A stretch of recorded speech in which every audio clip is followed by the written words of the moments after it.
할렐루야. 네, 한 주간 평안하셨습니까? 네, 하나님이 함께 하시는 믿음의 주일일 줄로 믿습니다. 하나님의 은혜와 평강과 하나님의 은총이 이 시간 가득 채워지는 믿음의 주일입니다. 믿으십니까? 우리 좌우 앞뒤에 이렇게 한번 인사해 보겠습니다. 오늘도 잘 오셨습니다. 또 이렇게 인사할까요? 하나님이 당신과 함께 하십니다. 네, 함께 하십니다. 좋습니다. 네, 오늘은 영어 예배도 함께 드리는 주일이라서 우리가 마가복음으로 함께 말씀을 나누는 것이 아니라 우리 크리스 목사님과 함께 이야기를 나누고 기도하면서 준비한 본문이 시편 130편 1절에서 8절까지의 본문을 가지고 깊은 절망 속에서 드리는 참회라는 제목으로 함께 은혜를 나누고자 합니다. 말씀 제목 한번 따라해 보실까요? 깊은 절망 속에서 드리는 참회. 네. 시편에는요 다양한 장르가 있다고들 합니다. 누군가는 시편 속에서 하나님께 자신의 힘겨움과 어려움을 탄식하는 시편도 있고요, 하나님을 높게 찬양하는 시편도 있습니다. 그리고 하나님을 신뢰하는 고백을 하는 시편도 있고, 그 외에도 다양한 시편들이 존재합니다. 근데 우리가 오늘 함께 읽으신 이 본문의 시편은 우리가 흔히 참회시라고 이야기를 합니다. 시편에서 총 7편만이 있는 참회시라고 하는데, 참회라는 것은 자신의 잘못을 깨달아 뉘우치는 것을 의미합니다. 즉 자신의 잘못을 깨달아서 뉘우치는 그러한 시편이 오늘 1절에서 8절까지 써내려져 갔다는 것입니다. 시편의 이 기자는 어떠한 잘못을 지었고 어떠한 참회를 하나님께 드리는지 우리가 함께 말씀을 통해서 함께 나눠보고자 합니다. 말씀 1절을 보시면 이렇게 시작을 합니다. 여호와여, 내가 깊은 곳에서 주께 부르짖었나이다 라고요.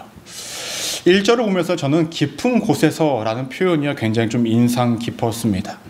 여러분 혹시 어디 바닷가 같은 데 놀러 가셔서 스쿠버 다이빙 한번 해보신 적 있어요? 물속에 딱 들어가서 그 산소 마스크 메고 이렇게 들어가서 해보신 적 있어요? 저와 아내는 둘 다 물을 좋아해요. 물을 좋아해서 어디를 놀러 가면 꼭 그걸 합니다. 그래서 물속에 들어가면은 참 좋아요. 뭐가 좋냐? 물론 가시적으로 보이는 것들도 너무나 좋긴 한데 고요해요. 들리는 소리는 제가 산소 마스크를 물고 있는 이 숨 쉬는 소리와 이 물결의 소리밖에 들리지 않고요, 고요합니다. 깊은 바다로 갈수록 더 파도가 일렁이는 것이 아니라 더 평온해서요, 그 가운데서는 발만 쫙쫙 치고 다니면요 그렇게 평온할 수가 없어요. 그런데요 지갑은 평온하지가 않아요. 그게 보통 비싸더라고요. 어찌됐든 간에 우리가 물속에 들어갔을 때의 그 평온함을 느끼긴 하지만, 우리가 그 물속에 들어가면 뭐 할 수 있는 게 있나요? 산소 마스크에 산소가 없으면 할 수 있는 게 있어요? 아무것도 없어요. 행여나 또 바닷속에서 인간을 위협할 만한 생물이 우리에게 다가온다면 우리가 어떻게 할 수가 있습니까? 어떻게 할 수가 없어요. 여러분, 샤크가 만약에 다가와요. 여러분 어떻게 하시겠습니다? 멈춰 하면 멈출까요? 그렇지 않죠. 물속에서 말도 못하고 알아듣지도 못하니까 우리를 공격할 수밖에 없습니다. 이 깊은 곳에서라는 곳은 깊은 물속에서 아무것도 할 수 없는 상태를 의미해요. 심연 깊은 곳에서 아무것도 할 수 없어서 이 절망 가운데 있는 상황 가운데서 하나님께 기도하는 것이 오늘 시편 기자의 상황이고 상태였다라는 것입니다. 왜 이 시편 기자는 오늘 말씀처럼 절망 속에서 아무것도 할 수 없는 상황 가운데 빠졌냐라는 거죠. 우리 성도님들 절망 속에 혹시 빠져보신 적 있으세요? 절망 가운데 살아가는 삶. 우리 성도님들하고 대화를 하다 보면 다양한 국가에서 살아보신 분들이 많이 있더라고요. 어떠한 분은 일본, 어떠한 분은 필리핀, 어떠한 분들은 독일, 어떠한 분들은 한국, 이렇게 또 미국까지 해서 다양한 나라, 다양한 지역에서 살아가시다 보니까 그 가운데 많은 좀 어려움과 부딪힘들이 분명히 있으셨을 거예요. 1차적으로는 언어도 그렇고 문화도 그렇고, 제가 미국에 와보니까 행정적인 부분들도 제가 기존에 살았던 한국과는 다르게 많이 다른 모습을 보고 일처리의 속도나 어떤 방법들이 너무나 달라서 때로는 절망을 하기도 했었습니다. 그런데 제가 인생에서 가장 큰 절망이라고 느껴지는 한 가지 사건이 있었는데요.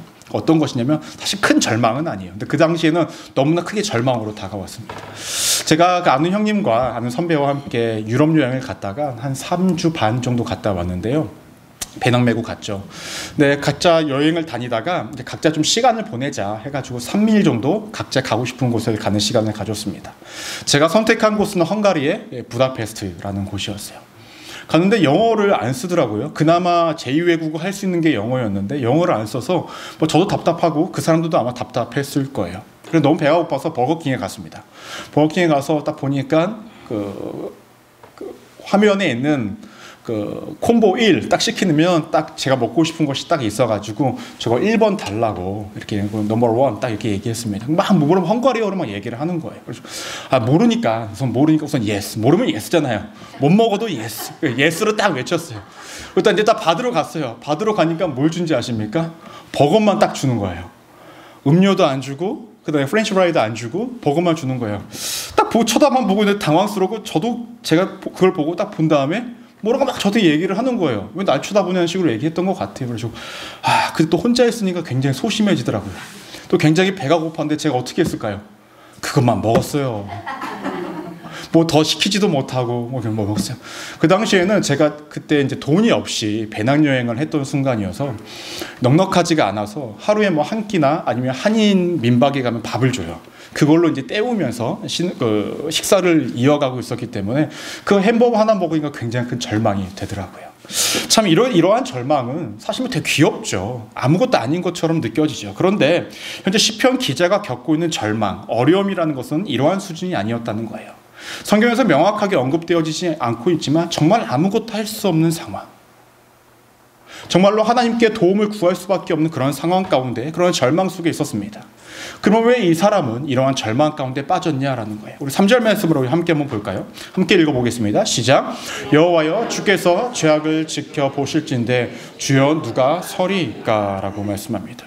분명히 어떠한 죄를 지었던 것 같아요. 그래서 그 죄로 인하여서 어떠한 상황에 놓여졌습니다. 근데 그 누구도 도와주지 못하고 그 누구도 해결하지 못하는 상황 가운데 놓여졌으니 이 시편 기자는 굉장히 큰 절망 가운데 빠져 있는 상황이라는 것입니다. 오늘 말씀 3절에서 언급되어진 것 같이 죄악으로 인하여서 우리가 절망에 빠진다라고 가정을 한다면 이 상황, 이 가운데서 아니 이 세상 속에서 절망에 빠지지 않을 사람이 있겠습니까? 다 절망에 빠질 수밖에 없습니다. 왜냐하면 우리는 다 죄를 짓고 살아가는 존재들이기 때문에 그래요. 더 나아가서 여호와여 주께서 죄악을 지켜보실진데 누가 주님 앞에 설 수 있습니까? 라고 이야기합니다. 여러분, 하나님 우리와 함께 하시면 믿으십니까? 진짜 믿으세요? 진짜로 믿으십니까? 그 여러분들 맨날 살아가는 그 순간 속에서 하나님이요, 그 펜하고 노트 들고 뭐 하는지 적고 계신다고 생각을 해보십시오. 그래도 믿고 싶으십니까? 다행이시네. 그런데 그때마다 우리의 죄의 목록을 하나씩 적고 계세요. 굉장히 부담스럽죠. 밥 먹으면서도 체할 거예요. 그런데 3절에서 뭐라고 이야기합니까? 여호와여 주께서 죄악을 지켜보실진데 누가 하나님 앞에 설 수 있습니까? 내가 죄악 가운데 살아왔는데 내가 어떻게 하나님 앞에 설 수 있습니까? 라는 고백이죠. 즉 이 절망과 고통과 아픔 속에 있는 원인이 자신의 죄인 것을 깨달아서 하나님을 찾기를 시작했고, 이 절망은 자신의 힘으로 해결할 수 없고 그 누구도 해결할 수 없게 하나님 앞에 나와서 이렇게 기도를 하고 있는 것입니다. 그런데 이렇게 기도를 하는 이 시편 기자의 모습이 너무나 간절해요. 2절 말씀을 보시면 이렇게 언급합니다. 주여 내 소리를 들으시며 나의 부르짖는 소리에 귀를 기울이소서. 여러분 2절을 보시면요, 1절과 반복되는 말씀들이 있어요. 1절에서는 여호와여 라고 부릅니다. 2절에서는 주여 라고 불러요. 또 1절에서는 뭐라고 부르냐면 부르짖었나이다 라고 얘기하고요, 2절에서는 나의 부르짖는 소리에 귀를 기울이소서 라고 얘기합니다. 어떻게 보면 반복적으로 이야기를 합니다. 여러분, 우리가 무엇인가를 반복적으로 이야기하면은 어떨 때 반복적으로 이야기합니까? 나의 정말로 간절함을 표현할 때에, 그것을 강조하고 싶을 때에, 그것은 나의 정말로 진실성을 이야기할 때에 2번, 3번 반복해서 이야기를 합니다. 즉, 이 시편 기자는 현재 자신의 이 절망스러운 상황을 하나님 앞에 간절하게, 간곡하게, 진실되게 강조하면서 표현하고 있는 거예요. 하나님 들어달라고. 하나님 아니면 나를 건져줄 자 아무도 없다고 말입니다. 그런데 이 부르짖는 가운데에 분명히 하는 한 가지가 있습니다. 그것은 무엇이냐면 하나님께서 내 기도를 들으신다라는 전제로 기도를 하고 있다는 거예요. 이것이 너무나 중요한 부분이죠. 2절에서 내 소리를 들으시며 라는 것은, 내 소리를 듣는다라는 표현은 하나님께서 나의 상황과 환경과 형편과 나의 모든 것들이 이미 알고 계심을 전제로 하여서 이렇게 고백을 하고 있는 것입니다. 귀를 기울이소서라고 이야기하는 것은 무엇이냐면 하나님 나의 기도에 귀동냥하듯이 들으셔 주옵소서라고 이야기하는 것이 아니라 하나님의 귀를 내 입에다 대달라는 거예요. 내가 고백하는 이 말이 다른 데로 새지 않고 하나님께만 들려지기를 원한다. 하나님은 반드시 그렇게 들으실 것이다 라는 확신과 믿음으로 그렇게 기도를 하고 있는 것입니다. 여러분들은 여러분들의 기도 생활은 어떠하십니까? 하나님 앞에 나아가서 참회하는, 회개하는 기도의 모습은 어떠하신가 라는 것입니다. 우리는 일반적으로 기도를 할 때 나의 잘못한 것들을 열거하여서 기도를 하기를 시작을 하고요. 내가 원하는 것들을 하나님께 말하고 기도했으니, 나의 잘못을 하나님께 다 말했으니 내가 할 나의 도리는 다 했다 라고 생각을 하면서 기도를 마무리 짓는 것은 아닙니까? 여러분, 우리의 기도는요, 하나님을 향한 기도여야 합니다. 우리가 하나님께 기도한다고 이야기를 하지만 정작 우리의 마음 가운데 하나님이 계시지 않은 상황에서 그냥 주저리 고백만 합니다. 마치 주문을 외우고 마치 누군가에게 빌듯이 말입니다. 하지만 적어도 오늘 시편 기자는 그렇게 기도를 한 것이 아니에요. 하나님은 나의 상황과 환경을 다 아시는 분, 나의 어려움을 철저하게 알고 계시는 분, 그 가운데서 그것을 건지실 분은 유일하게 하나님이심을 믿음으로 기도하였고, 그 기도 가운데 하나님 반드시 들으신다라는 확신을 가지고 기도하고 있었다라는 것입니다. 다른 본문을 떠나서 오늘 본문에서는 적어도 말씀 속에서 들려주는 것은 절망 가운데의 참회의 기도는 자신의 속사정을, 자신의 속마음을, 자신을 변호하는 기도를 하고 있는 것이 아니에요. 철저하게 자신의 입장을 드리는 기도가 아니었다라는 거예요. 어떤 기도였습니까? 우리가 일반적으로 하는 기도는 나의 입장을 지속적으로 드리는 기도입니다. 하나님, 내 상황이 이러니까요, 해결하셔야 되고요. 내가 여기가 아프니까요, 고쳐주셔야 되고요. 하나님, 이러한 것들은 내가 절망 가운데 있으니까 이것을 해결하셔야 되고요. 지속적으로는 우리의 나의 마음과 속사정과 나의 상황을 변호하면서 기도하는 것이 전부예요. 하지만 시편 기자는 그러한 기도를 하는 것이 아니었습니다. 자신의 입장을 하나님께 말하는 것이 아니라 하나님의 생각을, 하나님의 뜻을 받아들이기 위한 기도였다라는 거예요. 이미 하나님은 다 알고 계십니다. 나의 상태, 나의 상황, 나의 모든 것 말입니다. 믿으십니까? 그렇다고 한다면 우리는 우리의 입장을 드리는 기도를 먼저 하기보다는 우리의 믿음을 드리는 기도를 해야죠. 나의 상황 속에서는 일하실 수 있다. 나의 절망도, 나의 어려움도 하나님의 손길을 닿으면 그 모든 것들이 해결되어진다. 나의 죄악을 용서하실 수 있는 분이 유일하게 하나님이심을 내가 믿음으로 기도를 해야 되지 않겠습니까? 우리의 입장을 이해하고 나의 속사정 다 아신다니까요. 그러니 여러분, 우리의 기도의 방향성이 좀 바뀌어야 됩니다. 여러분 정말로 하나님께 용서를 구하고 회개하길 원하십니까? 그럼 변명하지 마세요. 내가 이래서 이럴 수밖에 없었다, 이런 말씀하지 마세요. 이후에 어찌 되었든 간에 하나님 앞에서 올바르지 못한 삶을 살아가고 있는 우리의 모습이 있다면 그 올바르지 못한 모습을 하나님께 기도하시면 됩니다. 하나님이 그거 다 알고 계시고 듣고 그 기도 가운데 일하시고 응답하신다라는 거예요. 이렇게 자신의 믿음과 이러한 마음이 동반되어지는 기도를 했을 때 하나님이 반응을 하시는데요. 4절 말씀을 보시면 우리 함께 한번 읽어보도록 하겠습니다. 시작. 그러나 사유하심이 주께 있음은 주를 경외하게 하심이니이다. 그래서 사유하신다라는 것은 용서하신다라는 거예요.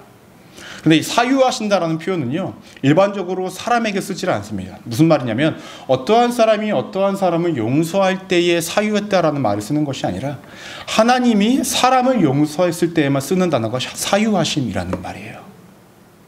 그러면 인간이 인간을 용서할 때 하는 그것과 하나님이 인간을 용서할 때 하는 그 용서와는 완전히 다르다라는 거죠. 무엇이 다를까요? 하나님의 용서, 하나님의 사유하심은 결과를 만들어낸다라는 거예요. 어떠한 결과를 만들어내냐면요, 죄를 없애는 결과를 만들어주신다라는 것입니다.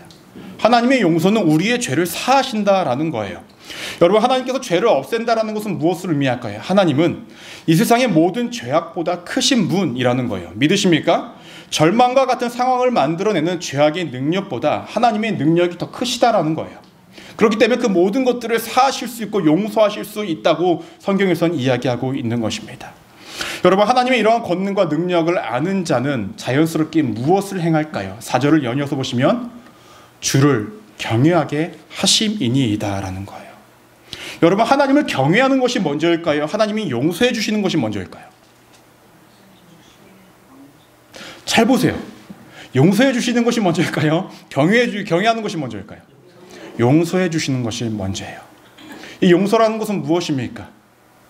하나님의 권능을 인정하는 자, 하나님이 나의 죄를 용서해 줄 수 있음을 믿고 살아가는 자는 하나님을 경외하는 것, 두려워할 수도 있고 하나님을 높일 수 있다는 거예요. 우리가 단순히 하나님을 경외한다, 하나님을 무서워하고 두려워하고 하나님을 높인다라고 고백하는 그런 단순한 개념이 아니라 내가 철저하게 나의 죄임을 깨달았는데, 죄를 통해서 내가 절망 가운데 빠져 살아가는데 그것으로부터 건짐을 받은 은혜를 체험한 자는 그 하나님의 권능과 능력을 알아 하나님을 두려워할 수밖에 없고 그 하나님을 높일 수밖에 없다라는 거예요. 여러분, 하나님을 정말로 경외하십니까? 정말로 여러분들이 하나님을 두려워하실 수도 있고 하나님의 권능을 믿으면서 살아가실 수 있다고 한다면 그 전에 여러분들의 삶에 하나님의 용서하심이 먼저 있다는 것을 기억하셔야 됩니다. 여러분, 구원 받으셨죠? 구원 받았다는 말에 이렇게 소리가 작으면 여기 왜 앉아 계십니까? 다시 한번 물어보겠습니다. 구원 받으셨습니까? 꼭 두 번째 물어보면 화를 내시는 분이 간혹 계세요. 아멘! 죄의 권세보다 하나님은 더 크십니다. 세상의 그 어떠한 권능과 능력보다 하나님이 더 크시다라는 거예요. 여러분, 우리의 삶 가운데도 분명히 그러한 경우가 있습니다. 원인을 몰라요. 마음이 굉장히 침체되어질 때가 있습니다. 원인을 몰라요. 근데 내 삶 가운데 절망이 다가올 때도 분명히 있어요. 그렇다고 한다면 여러분, 한번 나의 영적 상태를 한번 되돌아보실 필요성도 분명히 있습니다. 내가 하나님 앞에 영적으로 바로 서 있는지, 적어도 오늘 본문 속에서의 시편의 기자는 그것을 발견한 거예요. 나의 삶 가운데 여러 가지 절망과 어려움이 외부적인 환경으로부터 주어진 것이 아니라 철저하게 내가 하나님 앞에 바로 서지 못함으로 인하여서 주어졌다는 것을 깨달아 다른 것들로 해서 문제를 해결하려고 하지 않았습니다. 하나님 앞에 나아가 회개하며 참회하며 나아가고 있었다는 거예요. 혹시 오늘 시편에서 나타나는 시편 기자와 같은 상황 가운데 놓여 계신 분들이 계시면 다른 것들은 다 뒤로 하고 하나님 앞에 먼저 나아가시기를 바랍니다. 그래서 스스로에게 질문을 던져가면서 내가 어떠한 죄악 가운데 살아왔는지를 하나님 앞에 고백하며 살아가시는 믿음의 성도님들 되시기를 주님의 이름으로 간절히 축원합니다. 그러면 자신의 죄악으로 통하여서 또 어떠한 상황으로 통하여서 우리가 절망 속에 빠져 있고 하나님 앞에 기도한다고 한다면 우리는 첫 번째로 무엇을 해야 하냐, 어떠한 질문을 스스로에게 던져봐야 하냐라는 거예요. 첫 번째는 무엇이냐면 누구를 찾고 있는지를 명확히 해야 된다는 것입니다. 누구를 찾고 있는지. 우리가 성경을 읽다 보면요, 크게 구분하지 않는 것 중에 하나가 무엇이냐면 하나님에 대한 명칭입니다. 성경을 보면 하나님을 어떻게 부르고 있습니까? 하나님을 안 불러요? 뭐 여호와라는 말로 부르기도 하죠. 뭐 주라는 말도 부르기도 하고요. 또 하나님이라는 말로 부르기도 해요. 예, 근데 이렇게 표현을 하곤 하는데요. 예를 들어서 여호와라는 말은 제외하고요. 만약에 뭐 주여라는 표현을 했을 때는요, 그 단어가 다양하게 쓰여집니다. 예를 들면 주여라는 표현을 했는데 그 히브리어 원어의 단어에는 뭐라고 쓰여질 때가 있냐면요, 여호와라는 말로 쓰여질 때도 있고요. 때로는 엘로힘이라고 쓰여질 때가 있어요. 분명히 다른 명칭으로 되어져 있다는 거예요. 왜 하나님을 부를 때에 왜 이렇게 다르게 쓰여지냐라는 것입니다. 오늘 말씀도 보시면요, 1절에서 4절까지의 말씀 속에서 1절과 3절에서는 하나님을 여호와라고 부릅니다. 2절에서는 주여라고 했는데 이것은 아도나이입니다. 하나님 부르는 것은 분명히 똑같은데 그 명칭을 다르게 부르고 있다는 거예요. 그래서 왜 여호와라고 먼저 불렀냐라는 것입니다. 여호와라고 부를 때는요, 어떤 것을 강조하면서 부르는 것이냐면은 하나님은 이스라엘 백성들과 언약을 맺은 하나님이 아니십니까? 그 언약의 하나님이심을 찾고 있는 거예요. 즉 우리가 하나님의 백성입니다 라는 것을 이야기하고, 그러니 우리의 삶 속에서 하나님의 구원과 축복을 우리에게 허락해달라는 의미로 여호와라고 이렇게 부르고 있는 거예요. 현재 고통과 아픔과 심연의 깊은 가운데서 아무것도 할 수 없는 절망 속에서 있을 때에 오늘 시편 기자가 뭐라고 쳤습니까? 여호와라고 부르면서 하나님, 나는 하나님의 언약의 백성입니다. 하나님 나를 구원해 주시고 나를 축복하실 분이십니다. 그러니 나를 버리지 마시고 나를 이 절망 속에서 건져주시고 나를 용서해 달라고 이렇게 하나님을 찾고 있는 거예요. 그러면 두 번째로 아도나이라고 부르는 것은 무엇일까요? 아도나이라는 의미는 하나님의 주권, 하나님의 주인, 하나님은 우리의 주인이시다라고 부르는 겁니다. 여러분, 종과 주인의 관계에서요, 종의 모든 필요는 누가 책임져 져야 합니까? 주인이 책임져 져야 합니다. 이 시편 기자가 하나님을 아도나이라고 부른 것은 나의 지금 이 힘겨움 속에서 나의 주인 되신 하나님께서 나의 필요를 채워주십시오라고 이렇게 부르고 있는 것입니다. 간략하게 표현하면 이런 것이죠. 제가 김민호 목사라는 존재는 이대로 있지만은 제가 한국에 가면은 부모님들에겐 아들이라고 불리지 않습니까? 그럼 부모님께서는 저를 아들로서 생각을 하시겠죠. 제 아내는 저에게 남편, 여보라고 부르면 저는 남편으로 보겠고요. 우리 성도님들께서는 저에게 남편이라고 하지 않으실 거잖아요. 그렇죠? 목사님 이렇게 부르시면 저는 목사라는 거죠. 그 존재는 하나이지만 부르는 것에 따라서 그 역할과 그 의미가 분명히 달라지듯이 하나님은 그렇게 찾고 있다는 거예요. 여러분, 여러분들의 삶은 어떠하신가요? 힘겹고 어려울 때에 내가 참여하면서 또 나의 힘겨운 일상 속에서 어떻게 하나님을 찾고 정말로 누구를 찾고 계시는가라는 것입니다. 내 삶이 무너져 내릴 때에, 내 마음이 무너져 내릴 때에 점차적으로 내 삶이 무너짐을 내가 느끼고 있을 때에 누구를 찾고 있는가라는 거예요. 여러분, 다른 것 찾지 마시고 하나님 찾아오십시오. 어떠한 사람에게 가서요 백날 이야기해봤자요 그거 해결 안 돼요. 소문만 나요. 소문만. 그렇지 않습니까? 소문만 나요. 얘기했는데 이거 비밀이야. 너한테만 이야기하는 거야. 그러한 비밀은 존재하지 않습니다.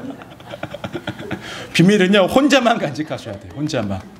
너만 알고 있어야 돼. 나만 알고 있으면 됩니다. 그리고 그 모든 것, 어려운 것 하나님께 기도하십시오. 찾아가십시오. 그 문제 해결 원인, 용서의 해결 원인은 하나님께만 있기 때문에 그러한 것입니다. 여러분, 용서를 받을 때에 그러한 기도를 하나님께 드릴 수 있는 것은 무엇을 의미합니까? 그 용서를 해줄 수 있는 능력과 권능이 하나님께 있음을 믿기 때문에 가능한 거예요. 그렇지 않습니까? 여러분, 우리의 삶의 영적인 회복과 회개는 하나님이 주체가 되십니다. 다른 곳에서 그 모든 것들을 일구지 마시고 하나님을 찾아가 믿음의 길을 잘 걸어가시는 우리 믿음의 성도님들 되시기를 주님의 이름으로 간절히 축원합니다. 시편의 기자는요 자신이 용서받기 위해 하나님 앞에 이렇게 기도를 했습니다. 그리고 그가 하는 것은 무엇이냐면 우리 5절 말씀을 우리 함께 한번 읽어볼까요? 시작. 나 곧 내 영혼은 여호와를 기다리며 나는 주의 말씀을 바라는도다 라고 얘기합니다. 5절을 보시면 두 가지를 해요. 기다리는 것, 바라는 것, 이 두 가지를 합니다. 아무 생각 없이 기다리고 바라는 것이 아닙니다. 무엇이 기다린다고 이야기합니까? 내 영혼.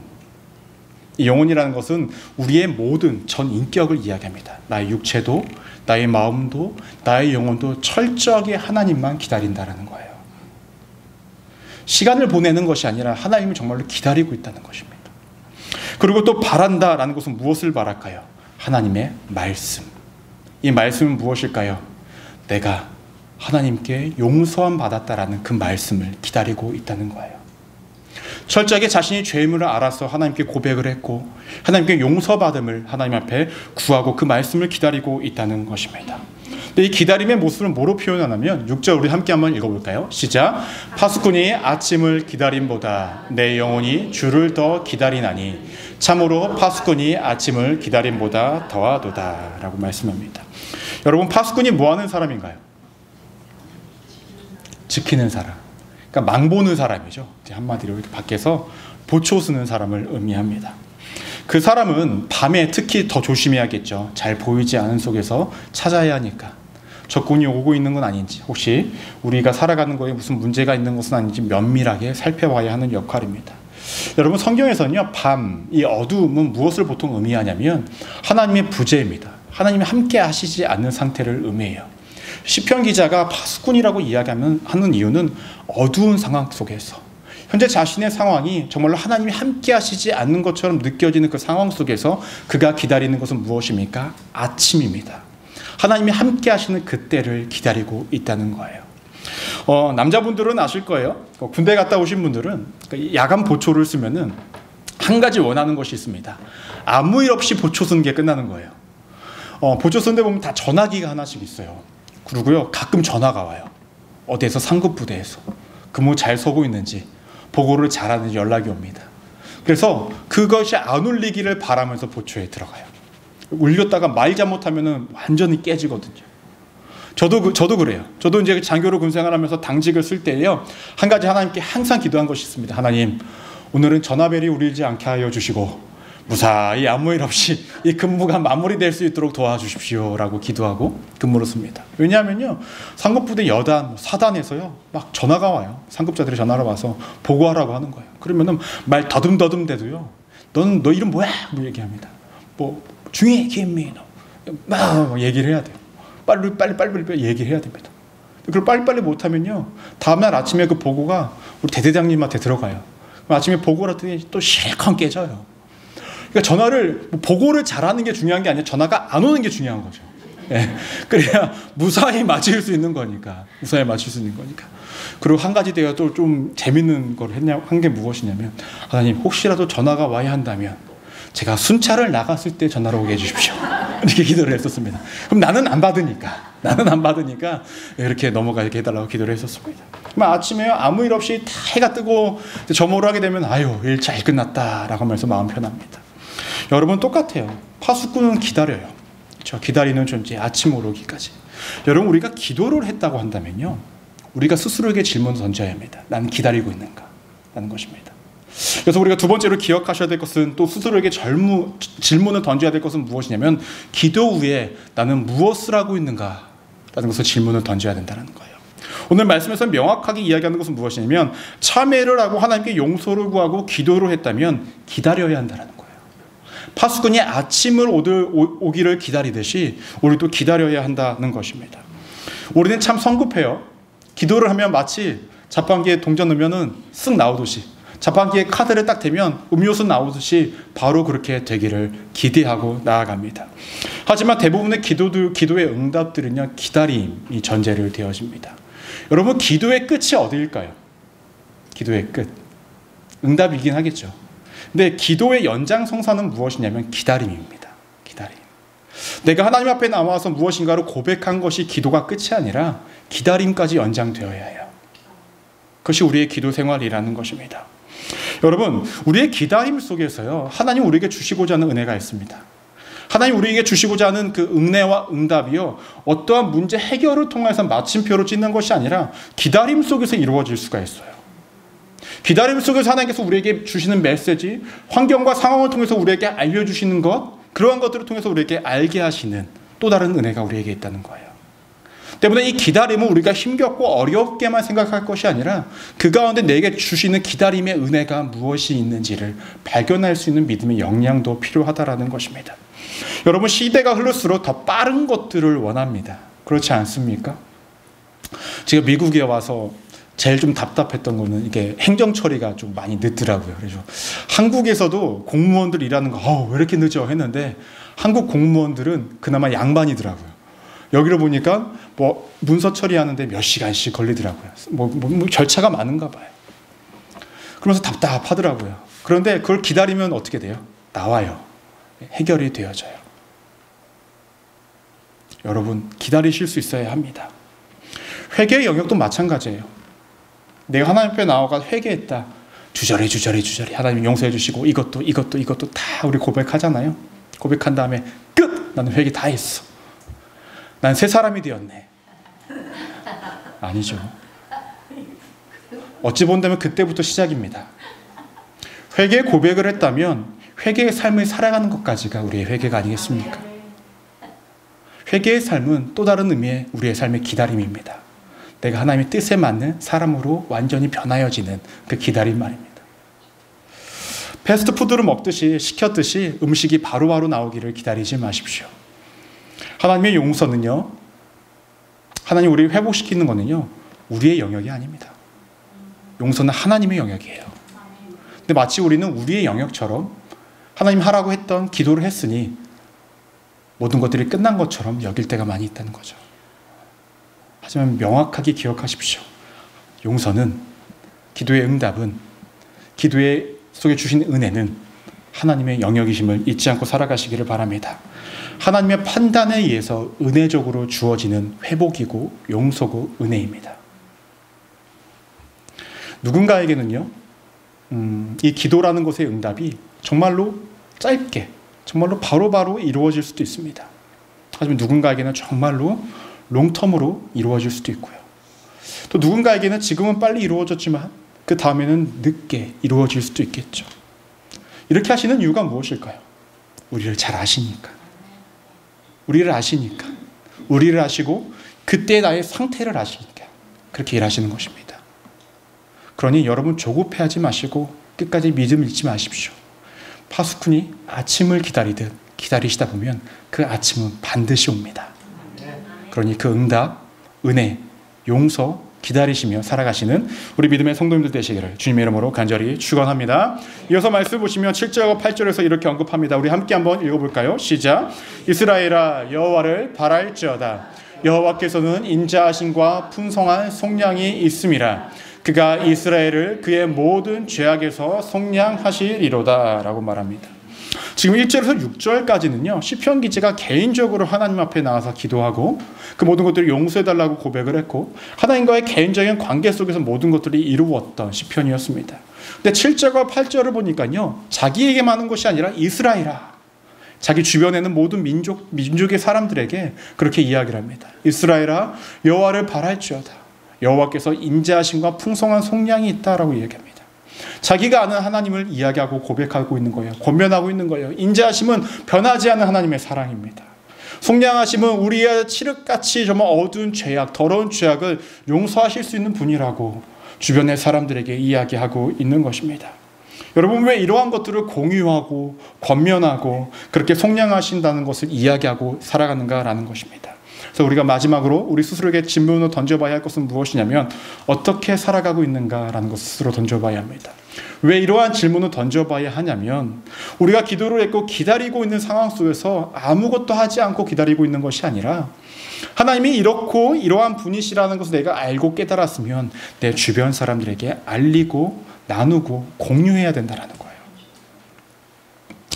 왜 이것이 필요할까요? 아까 여호와 하나님, 하나님은 우리와 언약을 맺으신 분 때문에 우리를 책임져 주시고 우리를 구원해 주실 수 있는 분, 아도나이, 우리의 주인 되시는 분, 우리의 필요를 채우실 수 있는 분이라는 것을 주변 사람들에게 공유하는 것은 나와 같은 사람이 주변에도 있기 때문에 그래요. 더 나아가서 우리가 살아가는 세상은 죄악이 난무하고 우리가 죄악에 노출되어져 살아갈 수밖에 없는 존재들이기에 모든 사람들은 죄악으로 인하여서 그 가운데 인생의 절망과 아픔과 시련과 어려움 가운데 살아갈 수 있기 때문에 그러합니다. 더 나아가서요, 사람은요 주변의 영향을 받습니다. 그렇지 않습니까? 그렇기 때문에 이야기해 줘야 돼요. 한 연구 결과를 보니까요, 세 부류의 사람들을 나눴다라고 합니다. 돈을 똑같이 줬대요. 돈을 똑같이 주고요, 한 부류는요 굉장히 조금 사회적 지위가 있고 조금 부가 있는 사람들 사이에서 살게 했다고 합니다. 똑같은 돈을 줬는데, 그 다음 또 다른 하나의 부류는 그냥 평범한 부류가 계층의 사람들과 함께 살아가겠고요. 또 하나의 사람들은 좀 힘겹고 어렵게 살아가는 사람들과 살게 했다고 합니다. 10년 후에 이 사람들의 삶의 결과를 보니까 어떻게 되는지 아십니까? 좀 넉넉하고 사회적 지위가 있는 곳에 살게 했던 사람들이요, 제일 힘들고 어렵게 살아가는 사람들보다 동일한 물질적으로 금액으로 시작을 했는데 훨씬 몇십 프로가 더 많은 금전적 이익을 얻었고요, 삶의 지위도 얻었다라는 거예요. 이것은 무엇을 의미할까요? 자신이 살아가는 곳에 환경과 상황이 어떠하냐에 따라서 사람은 영향을 받을 수밖에 없다는 거예요. 갑자기 부자 동네로 이사 가시려고 합니까? 그런 의미가 아니죠. 여러분, 우리가 하나님의 은혜와 뜻과 하나님의 그 은총을 공유하고 나눠야 하는 이유가 무엇이냐면 나를 위해서입니다. 주변이 하나님의 뜻 가운데 살아가는 사람들이 아니라 죄악 가운데 살아가는 사람들만 있다고 한다면 나 역시도 그렇게 살아갈 수밖에 없다는 거예요. 그 사람들의 영향을 내가 받기 때문에. 하지만 내가 누군가에게 하나님의 은혜를 나누고 공유하고 권면하면서 살아감으로 그 사람들이 변하면 내가 살아가는 그 곳들이 하나님의 은혜의 자리가 되고 회개의 자리가 되고 하나님과 함께 할 수 있는 자리가 되기 때문에 그러한 거예요.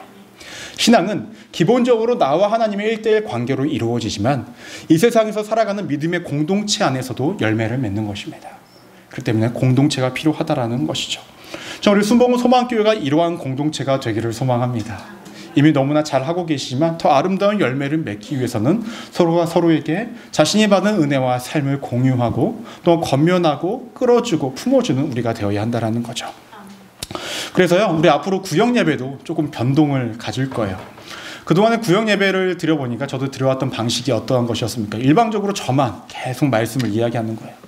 여러분, 우리가 성경 공부할 때도 이야기했지만 여기서 예배를 마치고 성경 공부할 때에도 그날 설교가 제목이 뭔지 말씀이 뭔지 질문을 하니까 아무도 대답을 못하는 그러한 상황 가운데 있지 않습니까? 그런데요, 성도님들이 잊지 않는 것 중에 하나가 무엇이냐면 말씀의 예화를 잊지 않아요. 재미있는 예화 아니죠, 뭐가. 설교는 잊어도, 그리고 또 잊어버리지 않는 것이 무엇이냐면 은혜가 되는 간증도 잊어버리지 않아요. 그렇죠? 무엇일까요? 삶을 공유하는 게 때로는 정말로 우리의 삶에 큰 힘이 된다는 거예요. 그래서 우리의 구역 예배도 앞으로 서로 나누는 구역 예배를 드릴 거예요. 나는 이러한 말씀 속에서 이러한 경험을 했었고 이러한 삶을 살아갔다라는 것을 공유하면서 저 사람이 경험한 하나님이 나의 하나님이 되기를, 내가 경험한 하나님이 저 사람이 하나님이 되기를, 그렇게 우리가 서로 공유하는 시간을 가지려고 합니다. 여러분, 나누세요. 은혜 있는 것들을 나누시기 바랍니다. 식사하시고 저기 앉아서 어디가 세일하네, 뭐가 좋네, 그 집이 잘하네, 그 집이 음식 좋네, 이런 말씀 마시고 한 주간은 나의 삶에 이러한 것들이 있었는데 당신도 그러한 삶이 이루어지기를 원한다고 축복하고 공유하는 삶을 살아가 보시기 바랍니다. 말씀을 정리하고자 합니다. 절망 없는 사람은 없습니다. 근데 깊은 절망 속에서 드리는 참회, 나의 잘못을 정말로 깊숙이 깨달으며 하나님 앞에 고백하며 나아갈 수 있는 것, 너무나 큰 은혜입니다. 근데 그 은혜를 여러분들이 이미 소유하고 계시지 않습니까? 그런데 단순히 내가 입술로 주저리 고백만 하는 것이 아니라 참 하나님을 찾아 고백하시기를 바랍니다. 참 내가 죄인이라는 것을 깨달아 고백하시기를 바랍니다. 그리고 기다리세요. 때가 언제일지 모르지만 그 응답의 때, 나를 용서해 주실 그때를 기다리세요. 기다리시면서 이미 내가 알고 경험한 그 하나님을 나누시길 바랍니다. 그때에 나도 경험해보지 못했던 하나님을 알게 되므로 또 다른 기도가 발생이 될 거예요. 또 다른 내 회개가 또 발생이 되어질 것입니다. 그렇게 그러한 사이클로 우리가 신앙생활을 하다 보면 하나님께서 내가 응답을 조금 더 너를 기다리게 한 이유가 그것이다 라고 말씀하실 때도 있고요, 기다림 속에서 은혜를 주실 때도 있고요, 또 바로바로 응답을 하시면서 또 용서를 하시면서 우리를 새롭게 만들어 하실 때도 분명히 있으실 것입니다.